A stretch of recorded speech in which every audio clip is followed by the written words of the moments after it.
अंगद को इतने गुस्से में देखकर निवांशी डर गई, जिसके कारण उसके कदम अपने आप पीछे हट गए। वहां मौजूद सभी के लिए अंगद का यूं गुस्से में होना बहुत अजीब था, क्योंकि अंगद का स्वभाव अध्यांश के स्वभाव से बिल्कुल विपरीत था। जहां अध्यांश को बहुत जल्दी गुस्सा आ जाता था, वहीं अंगद को शायद ही कभी गुस्सा आता था। निवांशी तो पीछे हट गई, लेकिन त्रिशिका चुप नहीं बैठी और वो अंगद के पास आकर उससे पूछी, भाई, आपको क्या हो गया है? आप इतना अजीब बर्ताव क्यों कर रहे हो? आखिर बात क्या है? प्लीज पूरी बात बताइए ताकि सबको मामले की समझ आ सके। त्रिशिका के इतना पूछने पर भी अंगद कुछ नहीं बोला, बस अपने गुस्से को शांत करने के लिए आंखें बंद करके अपनी जगह पर खड़ा रहा। लेकिन त्रिशिका के सवालों का जवाब देना भी जरूरी था। भले सब कुछ सच नहीं बताया जा सकता था, लेकिन जो उचित लगे उतना तो बताना ही पड़ेगा। इसलिए दैविक ने तीनों को बताते हुए कहा, कुछ दिन पहले अध्यांश का फोन आया था। उसने हमें बताया कि ऐसा कहकर अध्यांश ने अमन के बारे में जो कुछ भी बताया था वह सब बता दिया, लेकिन अस्वी के साथ हुई बात नहीं बताई। अमन की हकीकत जानकर तीनों लड़कियां मूर्ति की तरह अपनी जगह पर खड़ी रह गई। सबसे ज़्यादा सदमा तो त्रिशिका को लगा, क्योंकि तीनों में से वही थी जो अपने जन्म से अमन को जानती थी। उसे अब भी विश्वास नहीं हो रहा था कि अमन ऐसा कुछ कर सकता है। पूरी बात जानने के बाद सबको अंगद के गुस्से का कारण समझ आया। हालांकि अमन ने निवांशी के साथ कुछ गलत नहीं किया था, इसलिए निवांशी ने अंगद के पास आकर उसका हाथ अपने हाथ में लिया और उसकी आंखों में देखते हुए एक विश्वास के साथ कहा, अंगद रिलैक्स, जैसा आप सोच रहे हैं वैसा मिस्टर ठाकुर ने मेरे साथ कुछ नहीं किया, और हाँ, अब से मैं इस बात का ध्यान रखूंगी, लेकिन प्लीज़ आप शांत हो जाइए। निवांशी ने ऐसा कहकर जैसे ही अंगद का हाथ अपने हाथ में लिया, अंगद भी थोड़ा शांत हो गया। उसने अपना दूसरा हाथ निवांशी के गाल पर रखा और उसे प्यार से समझाते हुए कहा, चेरी, ऐसा नहीं है कि मुझे तुम पर भरोसा नहीं है, लेकिन उस आदमी ने भाभी के साथ जो कुछ भी किया था उसके बाद उनकी हालत बहुत ही खराब हो चुकी थी। ऐसा भाई ने हमें बताया, और मुझे भी कहीं न कहीं लगता है कि वह बदमाश भाभी को निशाना बनाकर राजवंश परिवार को नुकसान पहुंचाना चाहता है, और शायद उसे यह भी पता है कि मैं तुमसे प्यार करता हूँ। इसलिए मुझे डर है कि इस बात को आधार बनाकर वह कहीं भाभी की तरह तुम्हें नुकसान न पहुँचा दे, और इसलिए मैं कहता हूँ कि जितना हो सके तुम तीनों उससे दूरी बनाकर रखना, खासकर तब तक जब तक भाई हवेली न आ जाए। अंगद की बात की गंभीरता को समझते हुए निवांशी, आंशी और त्रिशिका ने तुरंत ही हाँ कहा। अंगद और दैविक ने तीनों को समझाकर कमरे से बाहर जाने को कहा। तीनों के जाने के बाद दैविक के दिमाग में कुछ घटनाएं एक एक करके जुड़ने लगी, जिससे उसे कुछ शक हुआ और उसके चेहरे पर मुस्कान आ गई। अध्यांश के कॉल का इंतजार करते हुए अस्वी अपने कैबिन में ही बैठी थी, तभी उसे अध्यांश का कॉल आया। अध्यांश का नाम फोन स्क्रीन पर देखकर अस्वी को समझ आ गया कि अब अध्यांश फ्री हो गया है, इसलिए उसे पिकअप करने के लिए खुद राजवंश एम्पायर जाना चाहिए। अस्वी ने कॉल रिसीव नहीं किया और काटकर एक मैसेज करके अध्यांश को बता दिया कि वो हॉस्पिटल से निकल चुकी है। अध्यांश को मैसेज करके अस्वी हॉस्पिटल से निकलकर पार्किंग में आई और अपनी कार लेकर राजवंश एम्पायर के लिए रवाना हो गई। लाइफ केयर हॉस्पिटल से राजवंश एम्पायर ज़्यादा दूर नहीं था। अस्वी ने राजवंश एम्पायर से अध्यांश को पिकअप किया और वहाँ से दोनों ग्लोरी रेजिडेंसी पहुँच गए। दोनों का लंच बाकी था, इसलिए घर आकर अस्वी पहले फ्रेश हुई और फिर किचन में आकर दोपहर का खाना बनाने लगी। अस्वी ने सारी तैयारियां कर ली। तब तक अध्यांश भी फ्रेश होकर कपड़े बदलकर किचन में आ गया। किचन में आते ही अध्यांश ने पूछा, जान, क्या बना रही हो? तुम्हारी फेवरेट पनीर मखनी और लच्छा पराठा, मीठे में रवा का सीरा। अगर तुम्हें कुछ और खाना है तो बता दो, मैं वो भी बना दूंगी। पराठे बनाने के लिए आटा गूंथते हुए अस्वी ने अध्यांश से कहा, नहीं, और कुछ नहीं चाहिए, इतना बहुत है। तुम आटा गूंथ लो, तब तक मैं पनीर मखनी की ग्रेवी बना देता हूँ। किचन कैबिनेट से प्याज और टमाटर निकालते हुए अध्यांश ने अस्वी से कहा। उसके बाद दोनों अपने अपने काम में लग गए। अस्वी ने आटा गूंथ लिया और उसे थोड़ी देर के लिए रख दिया ताकि वह फूल जाए। फिर उसने रवा निकालकर कढ़ाई में उसे भूनने लगी। तब तक अध्यांश ने ग्रेवी बनाकर उसे धीमी आंच पर पकने के लिए रख दिया। रवा भूनने के बाद अस्वी उसमें दूध और चीनी डालकर उसे हिलाने लगी। अध्यांश ने अपना काम कर अस्वी के हाथ से चम्मच लेकर अध्यांश खुद सीरा बनाने लगा और अस्वी से कहा कि वह पराठे बना ले। अस्वी ने एक तरफ पराठे बनाना शुरू किया, साथ ही उसका ध्यान पनीर मखनी बनाने पर भी था। ग्रेवी पूरी तरह पक चुकी थी, इसलिए अस्वी ने अध्यांश से फ्रिज से पनीर निकाल कर देने के लिए कहा। अध्यांश पनीर लेकर आया तो अस्वी ने पनीर को स्लाइस करके ग्रेवी में डाल दिया। जब तक पनीर मखनी तैयार हो रही थी तब तक अस्वी ने लच्छा पराठे भी बना लिए थे। सीरा तो अध्यांश ने पहले ही बना दिया था। जब सब खाना बनकर तैयार हो गया तो दोनों ने मिलकर सारा खाना बाहर डाइनिंग टेबल पर सजाया और फिर हाथ धोकर दोनों खाने बैठे। पहला निवाला अध्यांश की थाली से अध्यांश के हाथ से खाकर अस्वी ने खाना शुरू किया। अस्वी को पहला निवाला खिलाने के बाद अध्यांश ने भी अपना खाना शुरू किया। खाने के दौरान भी दोनों के बीच बातचीत चलती रही। थोड़ी देर में दोनों का खाना खत्म हो गया तो दोनों ने मिलकर ही किचन की सफाई की। दोनों में से किसी को नींद नहीं आ रही थी, इसलिए दोनों हॉल में आकर बैठ गए। अध्यांश अस्वी से अमन के बारे में जानना चाहता था, लेकिन वह अब सीधे पूछना नहीं चाहता था। वह चाहता था कि अस्वी खुद आकर उसे अमन के बारे में सब कुछ बताए, और इसलिए उसने कुछ भी नहीं पूछा। इस तरह पूरा दिन बीत गया। आने वाला सिर्फ एक दिन बचा था। परसों दोनों को हवेली वापस जाना था, क्योंकि उसके बाद के दिन आंसी की मेहंदी थी। दूसरा दिन भी बिना किसी परेशानी या तनाव के खत्म हो गया। अमन को हवेली आए हुए करीब एक हफ्ता हो गया था, लेकिन उसे अभी तक अध्यांश के दर्शन नहीं हुए थे, इसलिए वह अध्यांश से मिलने के लिए थोड़ा बेचैन हो रहा था। उसने लगभग हवेली में सभी से अध्यांश के बारे में पूछ लिया था, लेकिन किसी को भी यह नहीं पता था कि अध्यांश कहाँ है और कब हवेली आएगा, इसलिए उसे किसी से भी सही जवाब नहीं मिला। अमन की तरफ आकी भी बेसब्री से अध्यांश का इंतजार कर रही थी, क्योंकि उसे लगता था कि वह अपनी सुंदरता के जाल में अध्यांश को आसानी से फंसा सकती है। भले ही अब तक अध्यांश उसे नज़रअंदाज करता रहा हो, लेकिन इस बार तो वह अध्यांश को अपना बनाकर ही रहेगी। अमन और बाकी दोनों अपने अपने ख्यालों में खोए हुए थे। उसी समय बाकी सब लोग हॉल में बैठकर अगले दिन के मेहंदी फंक्शन की तैयारियों में व्यस्त थे। सब अपने अपने काम में लगे हुए थे। तभी डोरबेल बजी। डोरबेल की आवाज़ सुनकर सबका ध्यान दरवाजे की ओर गया। अथर्व दरवाजे के पास था, इसलिए उसने सबको अपने अपने काम पर ध्यान देने के लिए कहकर दरवाज़ा खोलने के लिए आगे बढ़ा। जैसे ही उसने दरवाज़ा खोला, सामने खड़े लोगों को देखकर अथर्व चौंक गया। सामने अध्यांश और अस्वी खड़े थे। दोनों को साथ में देखकर अथर्व के मन में फिर से वही विचार आया कि कहीं यह लड़की ही तो अध्यांश की प्रेमिका नहीं है। लेकिन इससे पहले कि वह आगे और कुछ सोच पाता, उसे अस्वी की आवाज़ सुनाई दी, जो अध्यांश से कह रही थी, थैंक यू मिस्टर राजवंश, मुझे यहाँ तक लिफ्ट देने के लिए। अध्यांश ने अस्वी के मुंह से अपने लिए मिस्टर राजवंश सुनकर हल्की सी मुस्कान दी और फिर उसने भी अस्वी के लिए वास्तव में अजनबी बनते हुए कहा, इट्स ओके डॉक्टर अस्वी, मैं भी तो यहीं आ रहा था ना, और वैसे भी आप साथ ही तो हवेली तक का सफ़र बोरिंग नहीं लगा मुझे। दोनों को ऐसे अजनबियों जैसा व्यवहार करते देख अथर्व ने तुरंत ही अपने विचारों को रोक लिया और साइड में हो गया, ताकि अध्यांश और अस्वी हवेली के अंदर आ सके। जब दोनों अंदर आए तो सबकी नज़र उन दोनों पर पड़ी। त्रिशिका तो दोनों को साथ में देखकर अपना सारा काम छोड़कर दौड़ती हुई अध्यांश और अस्वी के पास आई और एक साथ दोनों के गले लग गई। त्रिशिका को अध्यांश और अस्वी से इतनी अधीरता से मिलते देख बाकी सब भी हंसने लगे, लेकिन सबको नज़रअंदाज करते हुए त्रिशिका धीरे से बोली, आई मिस यू भाभी माँ। त्रिशिका के मुंह से अस्वी के लिए भाभी माँ संबोधन सुनकर अध्यांश और अस्वी दोनों हैरान हो गए और दोनों ने एक दूसरे की ओर आश्चर्य से देखा। हालांकि यह सब कहते वक्त त्रिशिका की आवाज़ इतनी धीमी थी कि अध्यांश और अस्वी के अलावा किसी और ने उसकी बात सुनी ही नहीं।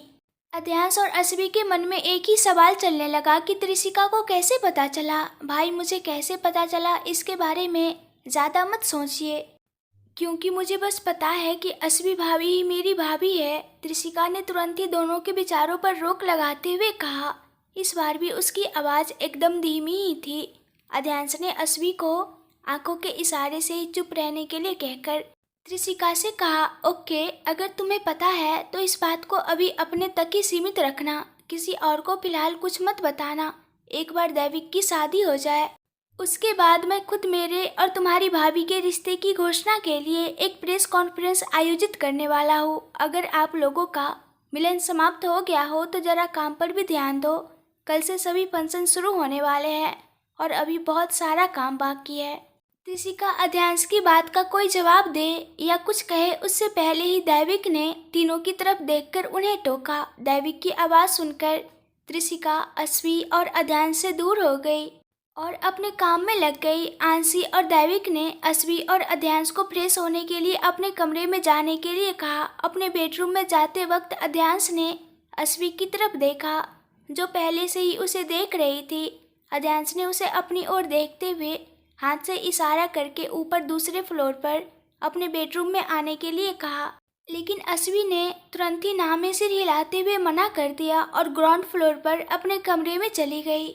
उसे इस तरह जाते देखकर अध्यांश निराश हो गया और वह भी अपने बेडरूम में चला गया। दोनों इस बात से अनजान थे कि हॉल में कोई ऐसा भी था जिसने उनके बीच हो रहे इशारों को देख लिया था। अस्वी अपने कमरे में आकर फटाफट फ्रेश हो गई। उसने देखा कि उसके कमरे में उसके सिर्फ 2 जोड़ी कपड़े ही थे। यह देखकर उसे समझ आ गया कि अध्यांश ने उसका सारा सामान उसके मास्टर बेडरूम में शिफ्ट करवाया है। ये 2 जोड़ी कपड़े भी अध्यांश ने इसलिए छोड़े थे ताकि आज का दिन वे लोग हवेली में बिता सके। कल सुबह तो सभी लोग दैविक और आंसी की शादी के लिए जो होटल बुक की गई थी वहां जाने वाले थे और बाकी सभी दिन वहीं रुकने वाले थे। अध्यांश ने जो 2 जोड़ी कपड़े कमरे में रखवाए थे उनमें से एक नाइट ड्रेस थी और दूसरा सिंपल कुर्ती जीन्स का सेट। अस्वी के पास और कोई विकल्प नहीं था इसलिए उसने कुर्ती जीन्स पहन ली। उसने गले में अध्यांश द्वारा दिया गया मंगलसूत्र पहना जो एक चैन जैसा था, जिसे देखकर शायद ही किसी को पता चले कि वह एक मंगलसूत्र है। उसने सिंदूर भी लगाया लेकिन बालों से ढक लिया। अस्वी चेंज करके हॉल में आई। उसने देखा कि सभी लोग अपने अपने काम में व्यस्त है और किचन में खाना बनाने का भी समय हो गया है, तो वह बिना किसी को डिस्टर्ब किए किचन में चली गई। आज उसने अकेले ही लंच बनाने का फैसला किया। अस्वी को पता था कि वह अध्यांश के बेडरूम में नहीं गई, इसलिए अध्यांश उससे नाराज होगा और उसकी नाराजगी दूर करने के लिए अस्वी ने उसकी पसंद के रसगुल्ले बनाने का सोचा। इसके साथ मिक्स वेजिटेबल, रोटी, जीरा राइस और दाल फ्राई, साथ में सलाद और पापड़ तो ज़रूर थे। अस्वी ने सबसे पहले रसगुल्ले बनाकर उन्हें ठंडा करने के लिए फ्रिज में रख दिया और फिर बाकी खाना बनाने लगी। उसकी मदद के लिए 2 सर्वेंट्स भी किचन में मौजूद थे। हालांकि वे केवल अस्वी की ज़रूरत का सामान लाकर देने में मदद कर रहे थे, बाकी खाना तो अस्वी ही बना रही थी। दोपहर के 2:30 बजे अस्वी ने सारा खाना बना लिया और सर्वेंट्स की मदद से डाइनिंग टेबल पर भी सजा दिया। सारी डिशें डाइनिंग टेबल पर सज गई तो अस्वी ने जोर से सबको खाने के लिए बुलाया। त्रिशिका गई और अमन और पाकी को भी बुला लाई, लेकिन सब में अध्यांश नहीं था। उसे नहीं देखकर अस्वी समझ गई कि नाराजगी के कारण अध्यांश नीचे नहीं आएगा, इसलिए उसने ज़्यादा न सोचते हुए सबकी थालियों में खाना परोस दिया। आंसी और निवांशी ने भी उसकी मदद की। जब आंसी पाकी की थाली में घी से लथपथ रोटियां रख रही थी तब पाकी ने उसका हाथ झटक दिया। ओ, ये क्या कर रही है तू? मैं ऐसा अनहेल्दी और ऑयली नहीं खाती। जा और जाकर मेरे लिए सलाद लेकर आ। पाकी को आंसी के साथ इस तरह की बदतमीजी करते देखकर वहाँ मौजूद सबका खून उबल पड़ा, सिवाय अमन के। उसे तो इस सब से कोई लेना देना नहीं था, इसलिए वह चुपचाप खा रहा था। सबसे ज़्यादा गुस्सा तो दैविक को आया कि किसी की इतनी हिम्मत कि उसकी पत्नी पर कोई हुक्म चलाए, लेकिन वह कुछ कहता उससे पहले ही अस्वी ने उसे उसकी ही भाषा में जवाब दिया। पहली बात, उसका नाम ओ नहीं है बल्कि अंशी है, और दूसरी बात, वह इस घर की कोई सर्वेंट नहीं है, इसलिए तू उसे इस तरह ऑर्डर मत दे। थोड़ी मर्यादा में रहकर बात कर। अस्वी की बात सुनकर पाखी भी कहाँ चुप रहने वाली थी। उसने भी अस्वी और आंसी का मजाक उड़ाते हुए व्यंग भरे मुस्कान के साथ कहा, ओह रियली, लेकिन तुम्हें देखकर तो ऐसा ही लगता है कि तुम्हारी औकात नौकर से ज़्यादा तो नहीं है। देखो, इसलिए तो तुम नौकरों का काम कर रही हो। पाकी के इस तरह अस्वी और आंसी का अपमान करते सुनकर निवांशी भी शांत नहीं रह सकी। उसने भी पाकी को सुनाते हुए कहा, ऐसा है कि हम तुम्हारी तरह लोगों के घर जाकर फ्री में खाना नहीं खाते, क्योंकि हम तुम्हारी तरह बेशरम नहीं हैं। निवांशी का इस तरह पाकी को सबके सामने बेशरम कहना उसे सहन नहीं हुआ और उसने गरज कर कहा, यू ब्लडी। लेकिन वो आगे कुछ और बोले इससे पहले ही अस्वी उसके सामने आई और उसे उसकी ही भाषा में समझाया। ओ इंग्लिश कबाब, मैंने अभी कहा था कि मैनर्स रख, लेकिन तुम्हें देखकर लगता है कि तुम मैनर्स का भी मतलब नहीं समझती, और अपनी इस अंग्रेजी की गाली को संभाल कर रखना, वरना गुजराती में सिर्फ एक ही गाली दूंगी। फिर तुझे तेरी दादी नानी सब याद आ जाएगी। इतना अपमान सुनने के बाद भी पाकी नहीं रुकी और उसने अस्वी को अपनी हैसियत पर घमंड से बोलते हुए कहा, तारी इतनी औकात कि तू मुझे धमकावे। तुझे पता है कि मैं कौन हूँ? अस्वी को तो पहले से ही पता था कि वह कौन है, इसलिए वह इस समय और कोई तमाशा नहीं चाहती थी, इसलिए उसने चुप रहना ही उचित समझा।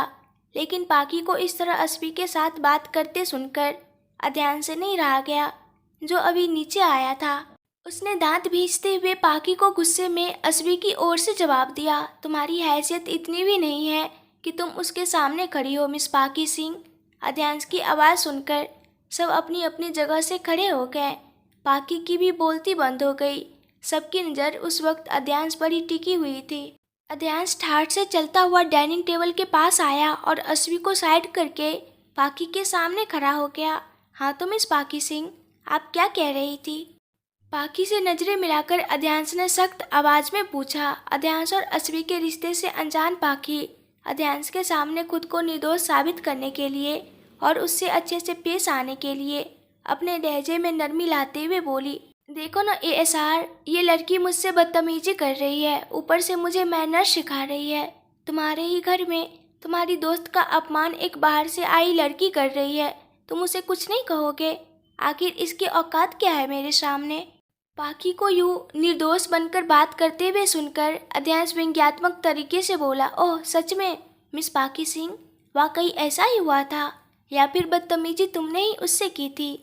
अध्यांश का सवाल सुनकर एक पल के लिए तो पाकी भी डर गई, लेकिन अपने डर पर काबू पाते हुए पाकी ने वही मासूमियत और निर्दोषता से अध्यांश से अस्वी की शिकायत की, एएसआर, तुम अपनी दोस्त का पक्ष लेने के बजाय इस कल की आई हुई लड़की का पक्ष ले रहे हो। आखिर इसकी हैसियत भी क्या है मेरे सामने बोलने की? बार बार पाकी के मुंह से अस्वी की हैसियत पर सवाल उठने पर अध्यांश का गुस्सा फूट पड़ा और वह गुस्से में ही गरज उठा, तुम इसकी हैसियत की बात कर रही हो ना, लेकिन तुम्हारी औकात क्या है इनके सामने खड़े होने की? तुम कहना क्या चाहते हो? क्या तुम पहले से इस लड़की को जानते हो? अध्यांश का सवाल सुनकर पाकी ने हैरानी से पूछा, पहले तो इसे ये लड़की कहना बंद करो, इनका नाम अस्वी है।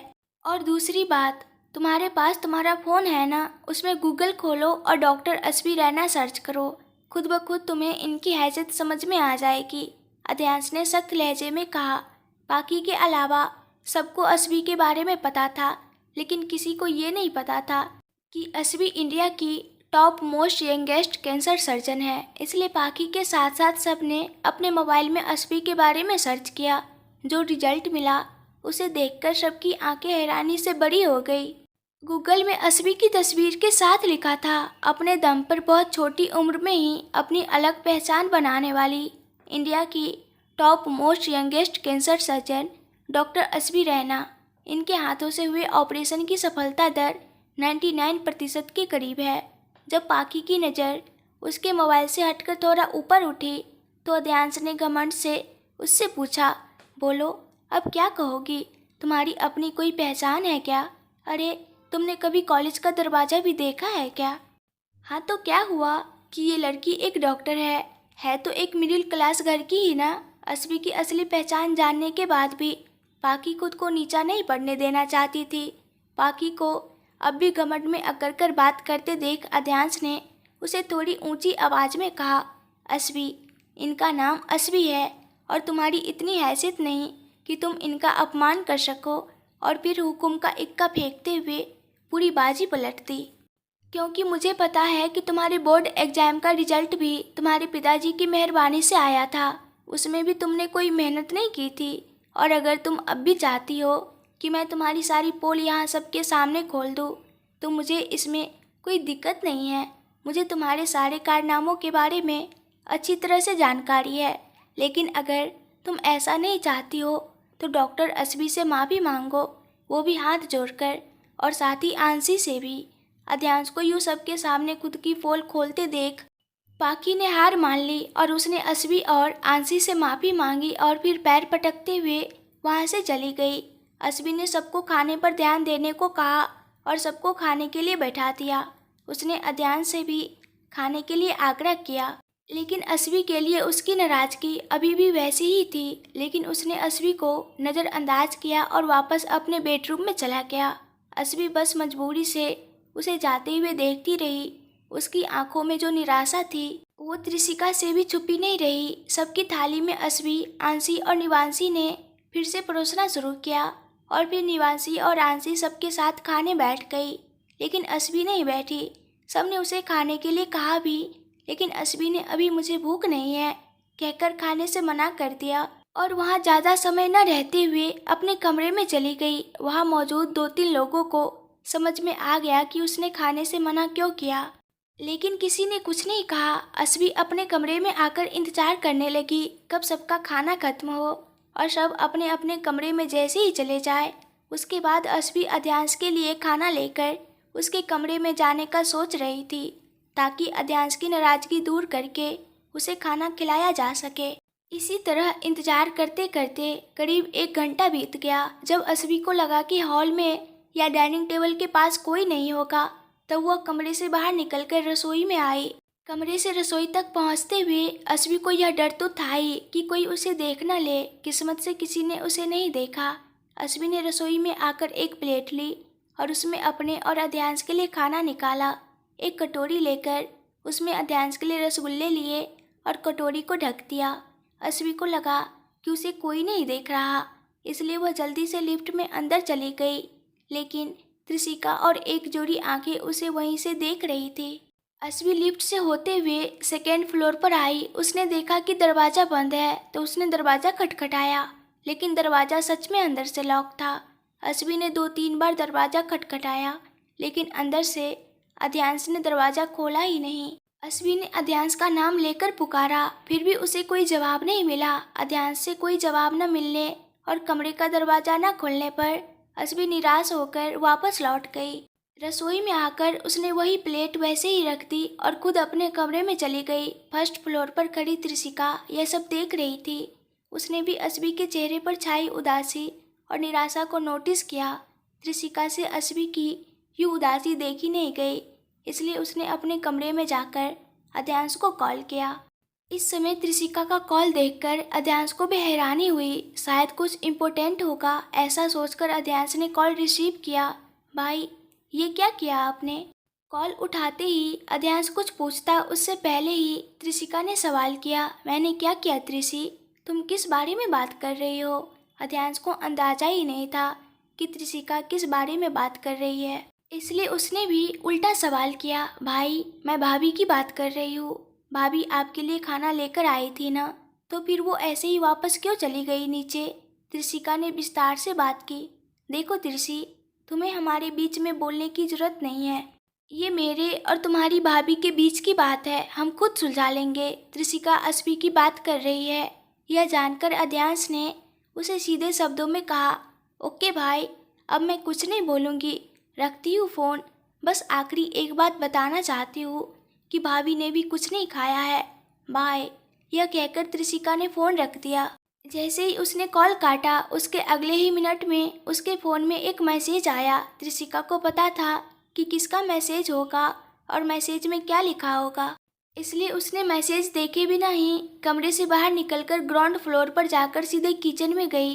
किचन में जाकर उसने देखा कि पहले से ही एक थाली ढककर प्लेटफॉर्म पर रखी हुई थी। उस थाली को देखकर ही त्रिशिका को अंदाजा हो गया कि वह वही थाली है जो असबी अध्यांश के लिए लेकर गई थी। त्रिशिका ने वह थाली हाथ में ली और उसे लेकर सीधे लिफ्ट से होते हुए 2nd फ्लोर पर अध्यांश के बेडरूम में गई, जहां अध्यांश ने दरवाज़ा पहले से ही खुला रखा था। त्रिशिका ने कमरे में जाकर खाने की थाली साइड टेबल पर रखी और कमरे से बाहर निकल गई। दूसरी तरफ जब त्रिशिका ने अध्यांश से कॉल रखने से पहले बताया कि उसने नहीं खाया, इसलिए अस्वी ने भी नहीं खाया। यह जानकर अब उसे खुद पर गुस्सा आया कि वह इतनी ज़्यादा नाराज़ हुआ ही क्यों अस्वी से। उसने तुरंत त्रिशिका को मैसेज कर दिया कि वह दोनों के लिए कमरे में खाना दे जाए। त्रिशिका को मैसेज करके वह भी खुद कमरे से बाहर निकला और ग्राउंड फ्लोर पर आया। हॉल में आकर उसने पहले चारों तरफ देखा कि कहीं कोई उसे देख तो नहीं रहा। जब उसे यकीन हो गया कि कोई नहीं देख रहा, तब वह धीरे धीरे कदम बढ़ाते हुए अस्वी के कमरे तक गया।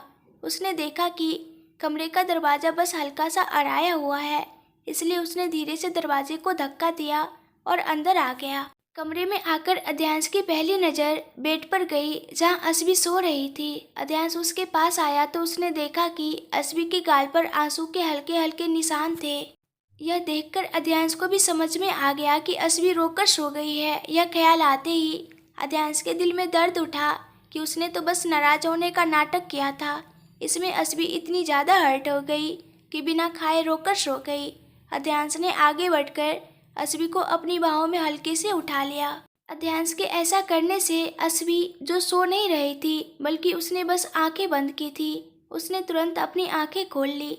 आंखें खोलते ही जैसे ही अस्वी ने सामने अध्यांश का चेहरा देखा, उसे कुछ देर पहले अध्यांश ने क्या किया था वह सब याद आ गया। इसलिए उसने भी अध्यांश से अपनी नाराज़गी जताते हुए कहा, मुझे नीचे उतारो अध्यांश, मुझे नींद आ रही है, मुझे सोना है। लेकिन अस्वी के कहने का अध्यांश पर कोई असर नहीं हुआ। वह अस्वी को लेकर कमरे से बाहर निकला और सीधा सेकेंड फ्लोर पर जाकर अपने बेडरूम में चला गया। बेडरूम में जाकर अध्यांश ने अस्वी को कमरे में रखे सोफे पर बैठाया और साइड टेबल से खाने की थाली लेकर खुद भी उसके पास आकर बैठ गया। अध्यांश ने थाली में से एक निवाला तोड़ा और उसे अस्वी के सामने रखा, लेकिन अस्वी ने मुंह फेर लिया और फिर अध्यांश से कहा, मुझे भूख नहीं है, और उठकर बेड पर जाकर सो गई। जान, ये गलत है। नाराज मैं हूँ तुमसे और तुम मुझे मनाने के बजाय मुझसे ही नाराज होकर बैठ गई हो। अस्वी का ऐसा बर्ताव देखकर अध्यांश बिना बोले नहीं रह सका। अध्यांश के ऐसा कहने पर भी उसे अस्वी से कोई जवाब नहीं मिला, इसलिए मजबूर होकर अध्यांश को भी उठकर बेड के पास जाना पड़ा। Okay fine, I am sorry, और उसे अपनी हार माननी ही पड़ी। अध्यांश ने जैसे ही सॉरी कहा, अस्वी ने तुरंत अपनी आंखें खोल दी और अध्यांश की तरफ मुस्कुराकर देखा। अब तो खा लोगी ना मिसेज राजवंश, या फिर अभी भी कुछ नखरे बाकी है? अस्वी का खिला हुआ चेहरा देखकर अध्यांश ने मजाक में कहा। अस्वी ने कोई जवाब नहीं दिया और अपने हाथ अध्यांश की तरफ बढ़ा दिए। अस्वी के इशारे को समझते हुए अध्यांश ने अस्वी को उठा लिया और उसे लेकर वापस सोफे पर आ गया। जान, तुम सच में हद से ज़्यादा बिगड़ गई हो। दिन ब दिन मेरे प्यार का गलत फायदा उठा रही हो। उसे सोफे पर बिठाकर खुद भी उसके बगल में बैठते हुए उसने कहा, अब सिर्फ बातें ही करोगे या मुझे खाना भी खिलाओगे? अस्वी ने मुंह बनाते हुए झूठ मूठ गुस्से में अध्यांश से कहा।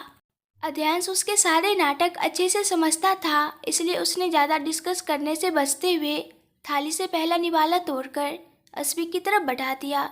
अस्वी ने अध्यांश के हाथ से पहला निवाला खाकर फिर खुद भी एक निवाला उठाकर अध्यांश के मुंह में रखा। इस तरह दोनों ने एक दूसरे को अपने हाथ से खिलाया। खाना खाने के बाद कुछ करने के लिए कोई काम नहीं था और सुबह भी हवेली जाना था, इसलिए दोनों जल्दी उठे थे। इस वजह से दोनों एक दूसरे को आलिंगन में लेकर सो गए।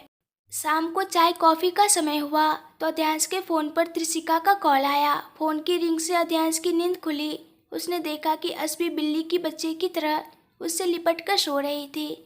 उसे ऐसे सोता देख अध्यांश के चेहरे पर मुस्कान आ गई। फ़ोन की रिंग की आवाज़ से उसका ध्यान मोबाइल की तरफ गया। त्रिशिका का नाम देखकर अध्यांश ने फटाफट कॉल रिसीव किया। त्रिशिका ने उसे अस्वी को नीचे भेजने के लिए कहकर फ़ोन रख दिया। अध्यांश का मन तो नहीं था कि वह अस्वी की नींद को डिस्टर्ब करे, लेकिन उसके पास और कोई विकल्प नहीं था, इसलिए मन मारकर भी उसे अस्वी को उठाना ही पड़ा। उठकर अस्वी बाथरूम में जाकर फ्रेश होकर आई और फिर किचन के लिफ्ट से नीचे आ गई।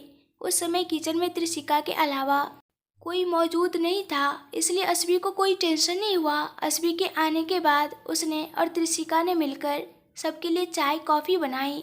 जिस लिफ्ट से अस्वी किचन में आई थी उसी लिफ्ट से होते हुए सेकेंड फ्लोर पर जाकर उसने अध्यांश को उसकी कॉफ़ी दी। इसके बाद उन दोनों ने मिलकर बाकी सबको चाय कॉफ़ी दी। अब बस रात का खाना ही बनाना था, इसके अलावा और कोई काम नहीं था और डिनर बनाने में भी अभी काफ़ी समय था। इसलिए सारी लड़कियां हवेली में बने थिएटर में चली गई मूवी देखने और अंगद, अथर्व और दैविक गार्डन में आकर बैठ गए। थोड़ी देर बाद अध्यांश भी उनके साथ जुड़ गया। मूवी खत्म हुई तब तक शाम हो चुकी थी, इसलिए थिएटर रूम से निकलकर सारी लड़कियां मंदिर में आ गई। वहां अश्वी ने आरती की आवाज़ सुनकर बाकी सारे लड़के भी मंदिर में आ गए। सबका ध्यान भगवान की आरती में था, जबकि अध्यांश तो शिद्दत से अश्वी को निहार रहा था, जिसे वहां मौजूद एक और व्यक्ति भी नोटिस कर रहा था। चलती आरती का फायदा उठाकर वह व्यक्ति अध्यांश के पास आया और किसी को भी सुनाई न दे ऐसे अध्यांश के कान के पास जाकर बोला, तूने बहुत कोशिश की अपनी कमजोरी को छुपाने की, लेकिन आखिर वह मेरी नज़रों में आ ही गई। अब मज़ा आएगा तुझे बर्बाद करने में। पहले मैं उसे मारूंगा और फिर तेरा नंबर आएगा, क्योंकि उसकी मौत पर मुझे तुझे तड़पते हुए देखना है। इसलिए पहले उसका अंत करके तुझे कमज़ोर करूंगा और फिर तेरा भी अंत करूंगा। इतना कहकर उस व्यक्ति के चेहरे पर रहस्यमयी मुस्कान आ गई। उस व्यक्ति की बात सुनकर भी अध्यांश के हाव भाव नहीं बदले। अध्यांश ने भी उसे उसी लहजे में और उसी भाषा में जवाब दिया। जिनका खुद का घर कांच का बना होता है वो दूसरे के घर पर पत्थर नहीं मारते मिस्टर मल्होत्रा। उस समय अध्यांश के चेहरे पर भी वही मुस्कान थी, मानो वह अथर्व को चिढ़ा रहा हो। उसकी ओर आंख भी उठाई ना तो तुम्हारे लिए अच्छा नहीं रहेगा। अध्यांश की बात का मतलब समझते हुए अथर्व थोड़ा गुस्से में आकर बोला। उसकी आवाज़ भी थोड़ी तेज हो गई थी, लेकिन आरती की आवाज़ में उसकी आवाज़ दब गई। अथर्व के चेहरे को अनदेखा करते हुए अध्यांश ने अपने चेहरे पर क्रूरता के भाव के साथ कहा, मैंने तो बस बात की है, उसमें तू इतना भड़क गया, जबकि तूने तो उसे नुकसान पहुंचाने की हिम्मत की थी। बोल, क्या करूं मैं तेरे साथ? जैसे तूने मेरी मोहब्बत को तकलीफ दी थी, वैसे ही मैं भी तेरे इश्क को दर्द दूं। अध्यांश की बात सुनकर अथर्व चौंक गया। तू ऐसा कुछ नहीं करेगा अध्यांश। भूल मत कि मेरी मोहब्बत तेरी भी बहन है, भले सगी नहीं, लेकिन तू उसे बहन तो मानता है ना। इसलिए ही कह रहा हूँ कि तू अपनी और मेरी दुश्मनी में उसे बीच में मत ला। मैं किसी को बीच में नहीं लाया, वो काम तूने किया है। और दूसरी बात, मैंने तुझे कभी अपना दुश्मन माना ही नहीं। तू तो आज भी मेरा दोस्त ही है, पर पता नहीं तू क्यों मुझे अपना दुश्मन मानता है। मैंने तुझे 1000 बार कहा है कि तेरी बहन की मौत में मेरा कोई हाथ नहीं था। अरे मैं तो खुद कई समय से उससे मिला भी नहीं था, और वैसे भी जब से अश्वी मेरी ज़िंदगी में आई है तब से मैंने किसी लड़की की ओर आंख उठाकर भी नहीं देखा। तेरी बहन भी मेरे लिए त्रिशिका और अधीरा की तरह ही थी, तो फिर मैं अपनी ही बहन को क्यों मारूंगा? समझने की कोशिश कर अथर्व, मैंने तेरी बहन को नहीं मारा। वैसे भी जब उसकी मौत हुई थी तब मैं इंडिया में नहीं था, तो फिर उसकी मौत में मेरा हाथ कैसे हो सकता है? ये पक्का किसी की साजिश है जो तेरे और मेरे बीच दुश्मनी खड़ा करना चाहता है, जैसे किसी ने मेरी और अश्वी के बीच किया था। अध्यांश ने अथर्व को समझाया। तब तक आरती भी खत्म हो चुकी थी। अश्वी ने सबको आरती का प्रसाद दिया। जब अश्वी प्रसाद लेकर अमन के पास आई तो अमन ने उसके पास आकर प्रसाद लेते वक्त उसके कान में कुछ कहा और फिर व्यंग भरी मुस्कान के साथ प्रसाद लेकर वहां से चला गया। अमन की सारी हरकतें वहां मौजूद अध्यांश और उसके पास खड़े अथर्व ने भी नोटिस की। अमन की इस हरकत से अचानक अश्वी के हाव भाव बदल गए, जिसे देखकर अध्यांश के हाथ गुस्से में मुट्ठी बन गए। सभी आरती का प्रसाद लेकर वहां से चले गए। उसके बाद अश्वी अध्यांश के पास आई। अध्यांश ने आरती लेकर पहले अश्वी के सिर पर हाथ रखा और फिर प्रसाद लेकर उसके मुंह में रखा। उसके बाद ही उसने आरती का प्रसाद लिया। अश्वी अध्यांश को प्रसाद देकर उसे मंदिर में रखने के लिए वापस मुड़ी कि तभी अध्यांश ने उसका हाथ पकड़कर उसे रोक लिया। अश्वी ने अध्यांश की तरफ मुड़कर उसे सवाल भरी नजरों से देखा तो उसकी आंखों में छुपे सवाल को भांपते हुए अध्यांश ने उससे पूछा, अमन क्या बोलकर गया? वो उसने कहा कि दर्द देने वाले कभी कभी खुशियों का कारण नहीं बनते। अश्वी ने रुकते रुकते अध्यांश को बताया जो अमन ने उसके कान में कहा था। अमन इस हद तक अपनी नीचता दिखाने पर उतर आएगा, अध्यांश ने ऐसा कभी नहीं सोचा था। लेकिन अब अध्यांश ने ठान लिया कि किसी भी कीमत पर वह अमन को छोड़ेगा नहीं। बहुत हो गया उसकी मनमानी, पर अब वह अस्वी को और परेशान नहीं होने देगा। साथ ही उसे अथर्व की गलतफहमी भी दूर करनी थी। अथर्व खाने के बाद स्टडी रूम में आना, एक नज़र अथर्व पर डालते हुए और भावहीन चेहरे के साथ अध्यांश ने कहा और अस्वी को इशारे में कुछ कहकर वहाँ से चला गया। उसके पीछे पीछे अस्वी भी वहाँ से निकल गई, पर जाते जाते अध्यांश अथर्व को सोचने पर मजबूर कर गया। लंच अस्वी ने अकेले ही बनाया था, इसलिए डिनर बनाने से उसे छुट्टी दे दी गई।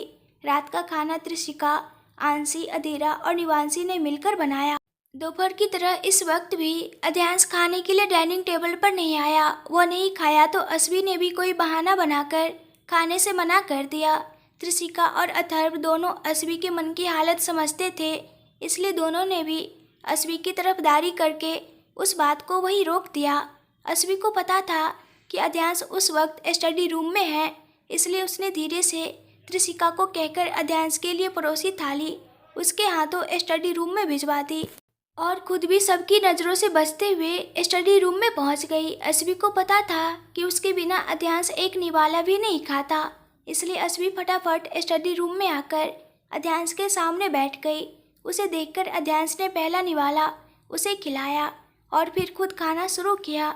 अस्वी ने दोनों के लिए एक ही थाली में खाना लिया था, इसलिए दोनों ने एक दूसरे को खिलाया। अथर्व कब से स्टडी रूम के दरवाजे पर खड़ा खड़ा दोनों को यूं प्यार से एक दूसरे को खिलाते हुए देख रहा था। वह अंदर जाकर दोनों की प्यार भरी घड़ियों को बर्बाद करना नहीं चाहता था, इसलिए वह वही दरवाजे पर खड़ा रहा।